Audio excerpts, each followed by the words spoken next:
الله الرحمن الرحيم الحمد لله الحمد لله رب العالمين والعاقبة للمتقين والصلاة والسلام على سيدنا ومولانا محمد وعلى آله وأصحابه ومن تبعهم بإحسان إلى يوم الدين أما بعد. My dear respected brothers and sisters in Islam, today we will talk about the month of Shaban. And as we know, today is the 13th of Shaban, and there are a lot of people that have a lot of questions regarding the night of the 15th of Shaban, fasting on the 15th of Shaban, and other issues that our community faces that honestly, there were so many questions. Instead of me answering every single one of them, I referred a lot of people, or I referred everyone to this dars today. That instead of me answering your question, come here for Jummah and you will learn more about the month of Shaban, inshallah. So, I try to talk about the things which are relevant to what's going on, and since we are literally 2 nights away from the 15th of Shaban, this is the best opportunity to clarify some of these things. Because there are a lot of opinions, a lot of things that people say regarding the 15th of Shaban, and you find both extremes. Some people say you must do this, otherwise you will be a sinner. On the flip side, people say it is haram to do this because it is bid'ah. So it is important for me to clarify, this is the middle way. This is because we are ummatan wasata. We are the people of the middle ground. We're not supposed to be in both extremes. So the month of Shaban, the month of Ramadan, we're going to talk about these 2 months briefly, and then a vast majority of the talk today will be about clarifying a number of things regarding the month of Shaban. Inshallah ta'ala bi'idhnillah. So the month of Shaban. See, Allah subhanahu wa ta'ala gives us many opportunities. Allah subhanahu wa ta'ala gives us countless opportunities for us to draw closer to Him, for us to develop His love, for us to develop the love of Rasulullah sallallahu alaihi wasallam. And every Jummah, every Zul Hijjah, every Ramadan, every time someone passes away, every time we are faced with a difficult situation, these are all opportunities given to us by Allah subhanahu wa ta'ala for us to get closer to Him. And each of these opportunities are a blessing of Allah subhanahu wa ta'ala. Every time we come across our date of birth, right? So in Islam there's no such thing as birthday, but that should be a reason for us to reflect, contemplate that I have this many years now, where did my life go, and what kind of intentions I need to make for me to get onto the right track, where I want to be. Similarly, Ramadan comes and goes. We remind ourselves that, this is the month of ibadah, this is the month of the Quran, this is the month where we are able to get closer to Allah subhanahu wa ta'ala. We remind ourselves these are the things that we are supposed to be doing. How was my last Ramadan? What are some of the things I need to do this Ramadan? In the life of Rasulullah sallallahu alaihi wasallam, we find various narrations regarding this aspect of his life, where there are certain narrations that mention that when the month of Shaban would come, Rasulullah sallallahu alaihi wasallam, he would as the hadith says, he would like tie his pants, right? He would like retie his pants. You know how someone is about to pick up something heavy and they're like, okay, let me do this. Or someone's about to get some work done and they prepare themselves, they brace themselves a little bit. So similarly, Rasulullah sallallahu alaihi wasallam would do something similar for the month of Shaban. Why? Because the month of Ramadan is the month of cultivation, is the month of working and striving so hard as much as we can, obviously withdrawing a balance with everything that we have going on in our lives to get closer to Allah subhanahu wa ta'ala, for us to get our sins forgiven by Allah subhanahu wa ta'ala, etc. The month of Shaban is one of those opportunities. Instead of waiting for the month of Ramadan and then we say to ourselves, okay, Ramadan is here now, let's brace ourselves, let's become better Muslims than we were yesterday, and this is the type of hope we need to have in our lives. But before Ramadan arrives, consider the month of Shaban as a warm-up. Like when it comes to exercising, right, or playing some basketball, you stretch, right? Or before you do some weightlifting, you stretch, you do some warm-up exercises.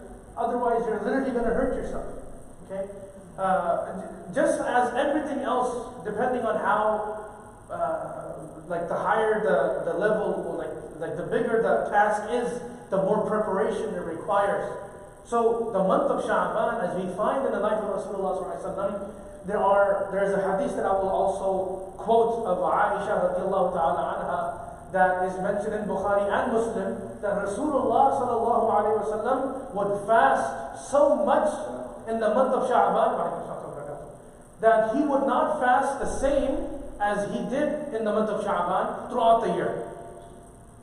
And this is a sahih hadith in Bukhari and Muslim, right? That he would fast so much in the month of Shaban that he did not fast in any other month. And we will talk about that issue as well when it comes to fasting on the 15th day of Shaban, etc. So the purpose of this slide is for us to reflect, pause and reflect, and tell ourselves that instead of us waiting for the month of Ramadan and then we get into this mode of getting it down, grinding it out, putting some effort in, sacrificing some sleep, food, etc. Let's start to prepare ourselves now. We have a few days left. We have a little over 2 weeks left. Around 3 weeks left we have for the month of Ramadan. And we need to develop that mindset now. If we haven't a few weeks ago, then this is the opportunity to do so, because Shaban is here, it's pretty much 13 days down. Tomorrow is the 14th, and then we just have a few days left until the month of Ramadan. As I mentioned, the hadith of Aisha radiallahu ta'ala anha, she mentions, and this is again in Bukhari and Muslim, that Rasulullah sallallahu alayhi wa sallam, he would not fast more than he did in the month of Shaban, besides the month of Ramadan. So obviously the month of Ramadan, we fast the entire month. But besides the month of Ramadan, Rasulullah sallallahu ta'ala alayhi wa sallam, he would fast the most in the month of Shaban. Illa qalila, except a few days. And there are different reasons, there are many reasons why illa qalilan is mentioned. Is because Rasulullah sallallahu alaihi wasallam was rahmatul lil alameen. He was a mercy for mankind. There are a few scenarios that we find in Islam that Rasulullah sallallahu alaihi wasallam did not continue that act continuously because he was looking out for people like you and I. That Allah subhanahu wa ta'ala may love this action so much that this would become wajib or fard. And this would make it difficult for my ummah. This is proven in that famous incident of Isra and Mi'raj. Allah subhanahu wa ta'ala blessing us, keyword, blessing us with 50 salawat during the day. And then Rasulullah sallallahu alayhi wa sallam going back and forth until it was decreased to 5. So, in other words, Rasulullah sallallahu alayhi wa sallam was out there on our side. He tried to make our lives as easy as possible. So, as Rasulullah sallallahu alaihi wasallam used to fast in the month of Shaban, we should also do so. Okay? And today's bayan is revolving around the 15th of Shaban, and we will clarify some points, inshallah. Now, as I mentioned earlier, there are a lot of things that are being shared on WhatsApp, on Facebook, Instagram, text messaging, whichever mode of communication or social media that we use. We come across a lot of these narrations. We come across a lot of narrations, a lot of things that people just share without even thinking. And as I said right in the beginning of this talk, like 6-7 minutes ago, that a lot of these things are on, like, they're on the extreme. Some of these things are on the extreme as far as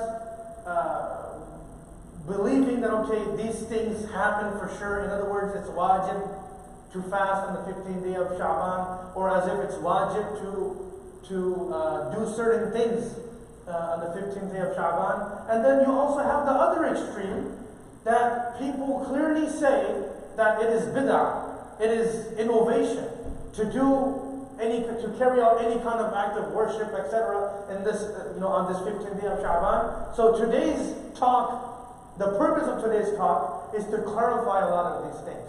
And one of these things is to clarify the aspect of actions are lifted.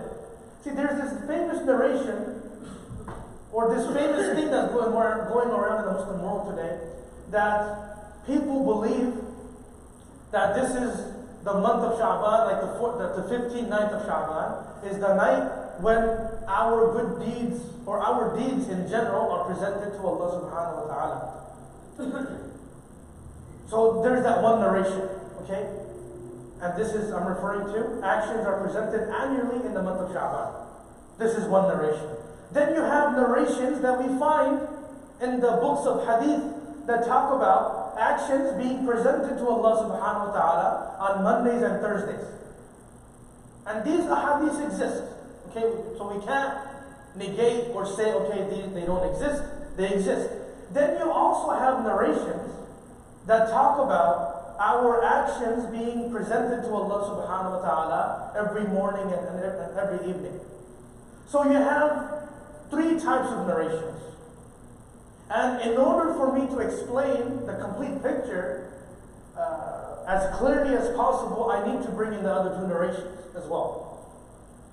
So again, there are certain narrations that mention our deeds are presented to Allah subhanahu wa ta'ala every morning and every evening, meaning after Fajr and after Asr. Okay. Then certain narrations mention our deeds are presented to Allah subhanahu wa ta'ala every Monday and every Thursday. And then we have the narration, or narrations, if you may, in Nasa'i and all of these books of hadith, that talk about our deeds being presented to Allah subhanahu wa ta'ala on this 15th night of Sha'ban. So, of course, there is a lot of discourse, there is a lot of material which has been written to give you an idea, to talk about, a lot of ulama have talked about the status of each narrator in that hadith. That, okay, is this rawi or this narrator, is he sahih, is he thiqa, is he da'if, is this narration mawdu, and all of that. So that's one type of dialogue that takes place in the books of hadith. Then you have reconciliation. You have all of these different types of ahadith. What's the end goal here? What happens? How do you combine the three types of narrations that you have? How do you safely keep all of these three different types of narrations in mind? So there's like a dozen points mentioned in the books of hadith, but I'll just mention a few here for us to kind of get a clear picture that it is not just limited to the 15th night of Sha'ban, that our deeds are presented to Allah subhanahu wa ta'ala. Some ulama mention, and I'm just mentioning this concisely, just to the point. Depending on what kind of action it is. So, if you were to categorize actions that we do, there are certain things we do daily, There are certain things we do weekly. There are certain things we do annually or monthly.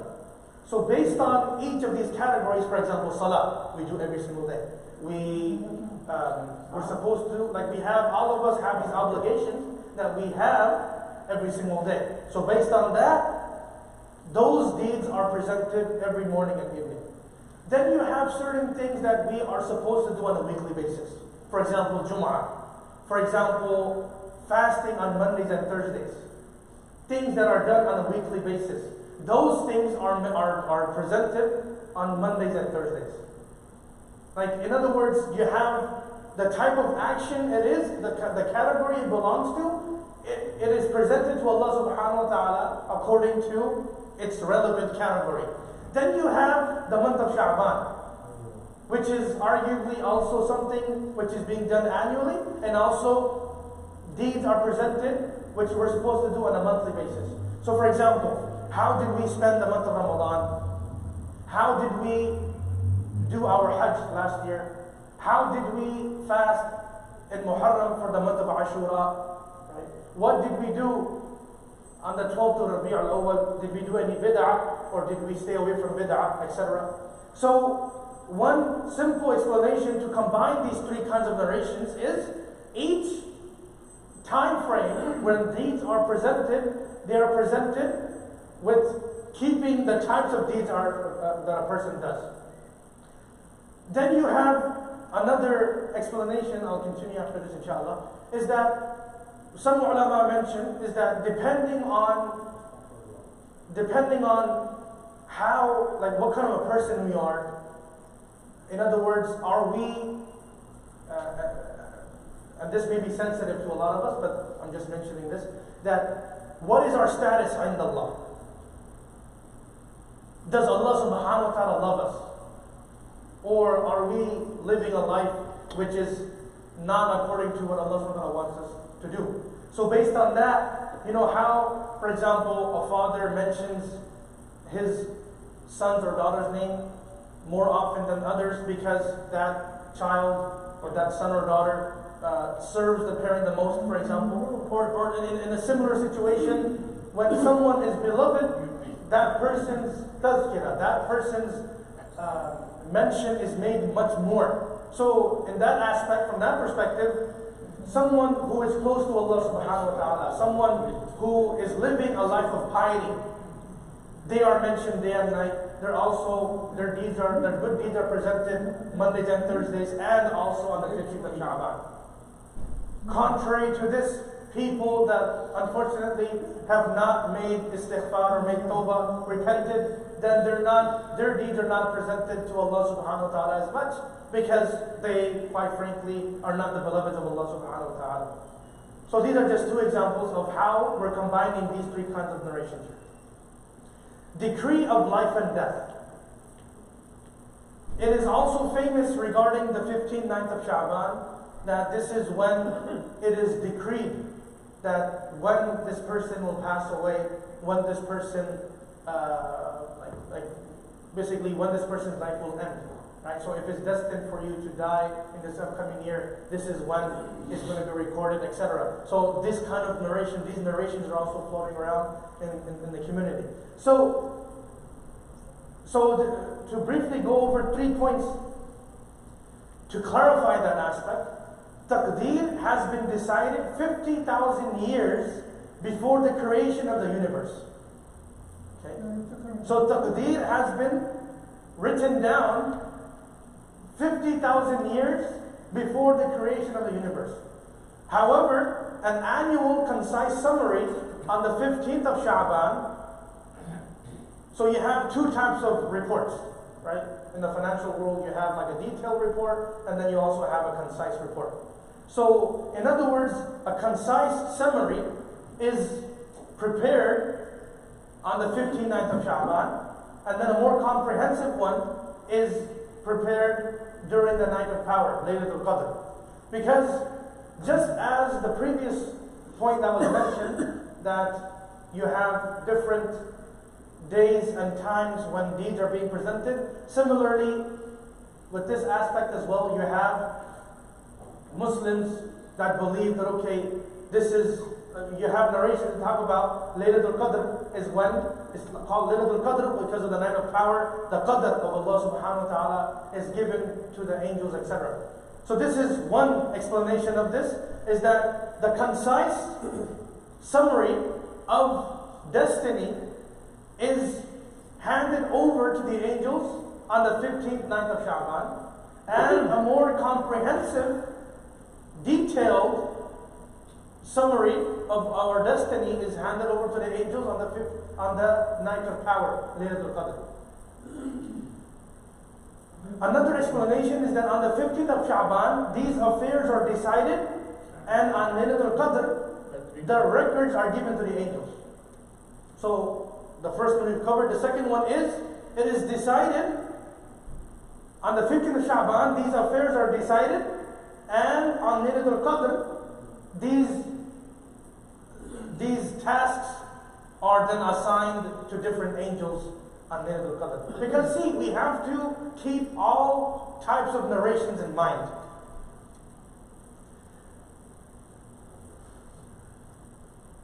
On the night of Bara'ah, meaning the 15th night of Shaban, copying from Lawh Mahfuz commences, and it is completed on the night of Qadr. So, from Lawh Mahfuz to the first heaven, you have decrees that are mentioned in Lawh Mahfuz are beginning to get recorded from the 15th of Shaban, and then they are completed on the night of power, Laylatul Qadr. So these are 2-3 different ways of reconciliation, how we can reconcile these types of narrations of Laylatul Qadr and the 15th night of Shaban. So when we talk about these, this is the night when the deeds are presented to Allah subhanahu wa ta'ala, it is true, but we also have to keep the bigger picture in mind. We can't negate other things out of the picture and just accept one thing one way and negate Laylatul Qadr out of the way, etc. Fasting on the 15th, this is a big one. Fasting on the 15th day of Shaban. I would say a lot of people, maybe like 20-30 people would ask me, Yasir, how is it to fast on the 15th day of Shaban? So, there's a hadith in Ibn Majah which talks about, which encourages us to fast on the 15th day of Shaban. And this is the only hadith which is found encouraging people to fast on the 15th day of Shaban. So that's established. The issue with this hadith is that it is a da'if hadith. And the reason why there's da'af, or the reason why this hadith is da'if, is because of one of the narrators, Abu Bakr bin Abi Sabra.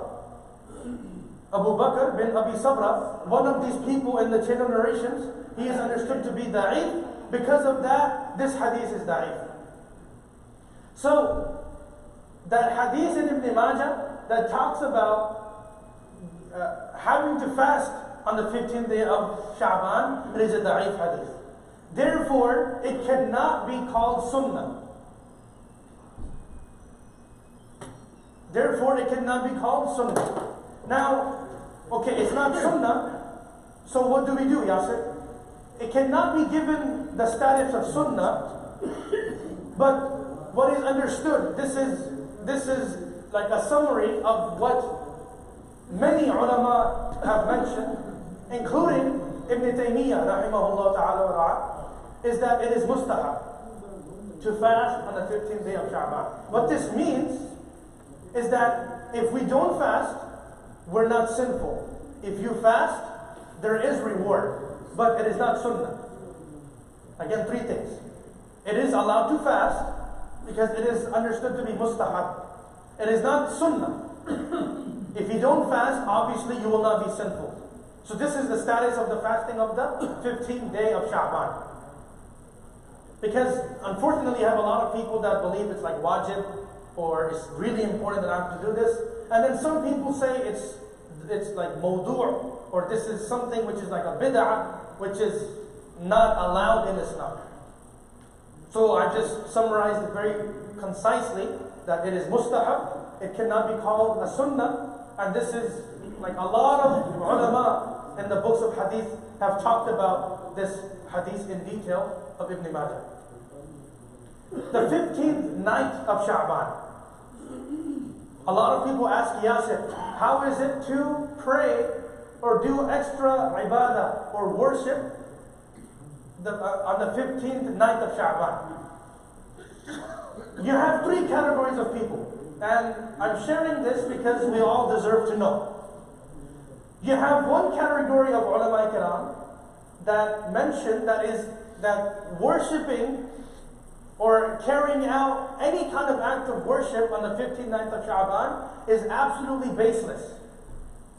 So this is one opinion, that it is baseless, it is not proven anywhere because of their opinion. So that's one extreme. Second opinion of ulama mention that it is wajib. It is wajib to have programs in the masjid. It is wajib to do something this night. As if you don't worship Allah subhanahu wa ta'ala this night, you are committing a grave sin, or you are missing out on this aspect of deen. So in one extreme, you have ulama kiram that mention it is baseless, don't do it, this night is like any other night in our entire lives. One opinion. Second opinion is wajib. You don't do it, you're in big trouble, which is also incorrect. The third opinion, which is, quite honestly, is like middle way, is that it is mustahab to worship during this night. And there is no specific sunnah method of worshiping Allah subhanahu wa ta'ala during this night. Okay? Now, I do recognize that a lot of these things I may be saying, which may be like contrary to common belief or what we were raised with, but I am just literally conveying unbiased information, which is my responsibility. So I'm not here with any kind of favoritism or anything like that. I'm just literally stating the facts of hours of research that I was able to do on each of these things. So, in simple terms, it is not wajib to worship Allah subhanahu wa ta'ala on the 15th of Shaban. Neither it is like bid'ah in the sense that it is like haram, kufr, bid'ah, shirk, as if you're going against the facets of Islam. No. What we can say, it is mustahab. And this is what a lot of ulama kiram in the fields of hadith mention this as well. And I keep mentioning Shaykh Ibn Taymiyyah rahimahullah ta'ala in his book. He's also mentioned, he's mentioned a few paragraphs regarding these things that I'm mentioning here as well. So it is mustahab to worship Allah subhanahu wa ta'ala on this night. Visiting the graveyard. Visiting the graveyard on the 15th night of Shaban. To keep it simple, it is proven in the books of hadith that Rasulullah sallallahu alayhi wa sallam visited the graveyard once in his life during the night of Shaban, of the 15th night of Shaban. Again, it is proven that Rasulullah sallallahu alaihi wasallam visited the graveyard once in his life during the night of the 15th night of Shaban, and not more than that. Meaning, it is not proven that Rasulullah sallallahu alaihi wasallam would do this over and over again. So, therefore, this also would be considered as mustahab, but it will not be called a sunnah. This is as simple as it gets. Okay? It's proven once in a hadith. And it's proven once in the life of Rasulullah sallallahu alaihi wasallam. He did not do it. You cannot say he never did it. That's ifrat. And then you cannot, that's tafrit. You can't say he did it over and over again. That's ifrat, right? You can't do ifrat and tafrit. You have to be in the middle. We have to accept he did it at least once. It's not proven that he did it more than once. Hence, If you want to do it, it is mustahab. You cannot call it the sunnah. We need to recognize this as it is. Cooking various dishes.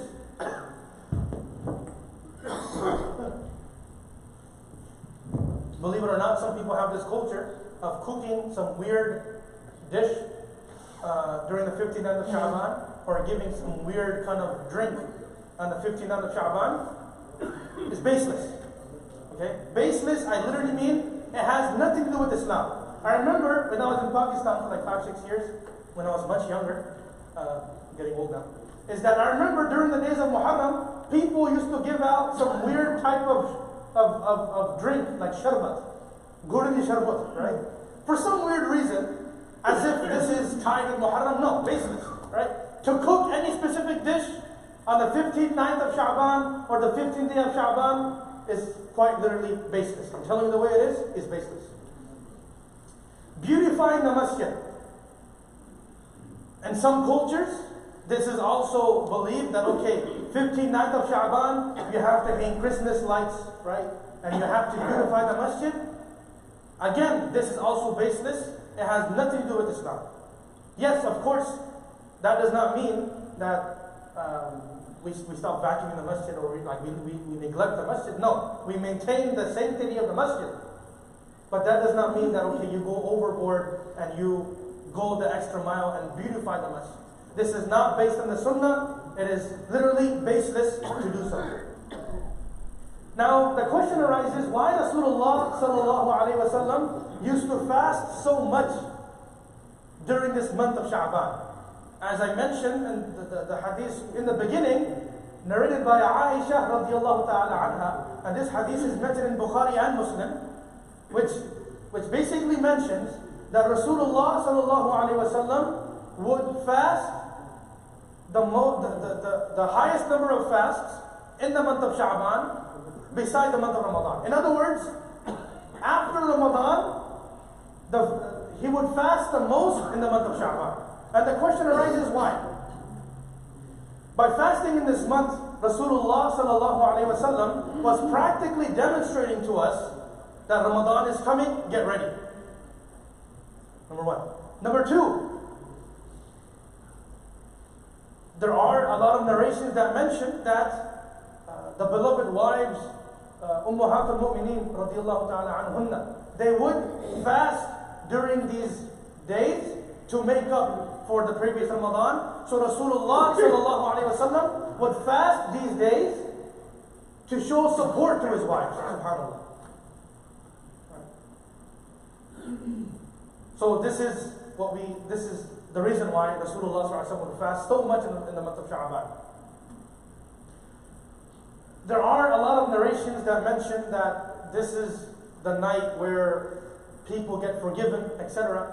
And there are 10 categories of people that are not forgiven. And I will end with this, inshallah, that as I mentioned right in the beginning of the talk, that every opportunity that we have as Shaban or Ramadan, or when a loved one passes away, or when we come across a near-to-death experience, or we come across our day of, like our birthday, right?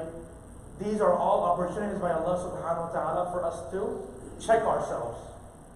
You know how people say to each other, check yourself, right? For us to do a self-assessment, that where am I going in my life? So the 10 categories of people that are not forgiven unless they ask for forgiveness by Allah subhanahu wa ta'ala. Number one is a mushrik. إِنَّ اللَّهَ لَا يَغْفِرُ أَن يُشْرَكَ بِهِ وَيَغْفِرُ مَا دُونَ ذَلِكَ لِمَن يَشَاءُ. So a mushrik is not forgiven on this night or in this month of Shaban. Mushahid. Mushahid means someone who has the quality of shuh. Shuh means animosity, hatred, holding grudges. So, if I have a grudge against someone, I better forgive that person for me to be forgiven. In other words, forgive to be forgiven. Number three, qatil. Someone who took someone's life will not be forgiven in this month of Shaban. Qati' al-rahim. Someone who cuts off ties with one's family. I'm talking about family like blood relation. We have people that don't talk to their siblings, like biological siblings. We have people that don't talk to their parents, Vice versa. Parents don't talk to their kids. Over what? Over what? Money. लानत हो ऐसे पैसे पर जो family के दरमियान मुफारका कर दे. May there be a curse on that kind of wealth that creates animosity between siblings, father and son, and blood relatives. So if we have cut off our family, then according to some narrations, your ibadah is not even accepted. Aqul walidain, someone who disrespects one's parents. Disrespecting parents is a major sin. Mudminu khamr, someone who drinks alcohol. Someone who drinks alcohol. Again, these are the days for us to turn back to Allah subhanahu wa ta'ala. And not only limited to today. We are given countless chances by Allah subhanahu wa ta'ala. In fact, every time we breathe is a chance by Allah for us to repent, for us to turn back to Allah. Zani, someone who commits adultery, will not be forgiven unless this person makes tawbah. Ghash, Rasulullah sallallahu alaihi wasallam said, "Man ghashana falaysa minna." Someone who deceives people, someone who cheats in business, someone who fools people, tells you it's clean title but it's salvage title, for example. Musawwir, someone who makes sculptures, someone who makes paintings. Musawwir, tasweer.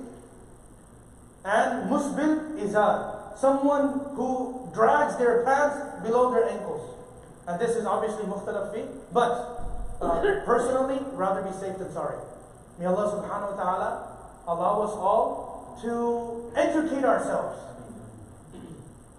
regarding the haqq, regarding the truth, before we delve into bid'at, before we delve into things that we see our culture doing, which are literally baseless. Subhanallah wa bihamdihi, subhanakallah wa bihamdihi, wa nashhadu an la ilaha illa anta nastaghfiruka wa natubu ilayk.